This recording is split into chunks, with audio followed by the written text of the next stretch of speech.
4-ə böldükdə qalıqda 3, 5-ə böldükdə qalıqda 4 alınan iki rəqəmli ədədlərin sayını tapın. Bir ədəd götürək. Bu ədəd A ədədi olsun. 4-ə böldükdə natamam qismət x, qalıq isə 3 olduğunu qəbul edək. Eyni zamanda bu ədədi 5-ə böldükdə natamam qismət y, qalıq isə 4 qəbul edək.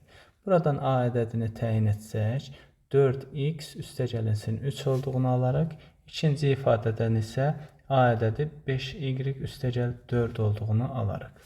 Birinci ifadənin və ikinci ifadənin üzərinə 1 əlavə etsək, yəni A-nın üzərinə 1 əlavə etsək, birinci ifadədən alarıq ki, 4x üstəgəlinsin 4 olar, ikinci ifadədən isə 5y üstəgəlinsin 5 olduğunu alarıq.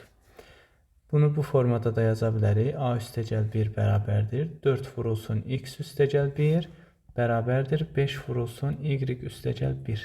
Bu o deməkdir ki, A üstəgəl 1 ədədinin vurğularından biri 4, digəri isə 5-dir.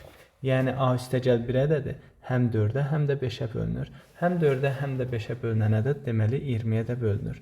Onda A üstəgəl 1 ədədinin ala biləcəyi qiymətlər 20-nin bölünənləridir ki, bunlar da 20, 40, 60 və bu şəkildə davam edən ədədlərdir. Bu zaman A-nın qiymətini təyin etsək, A-nın qiymətləri olar 19 və 20 vahid arta-arta davam edər.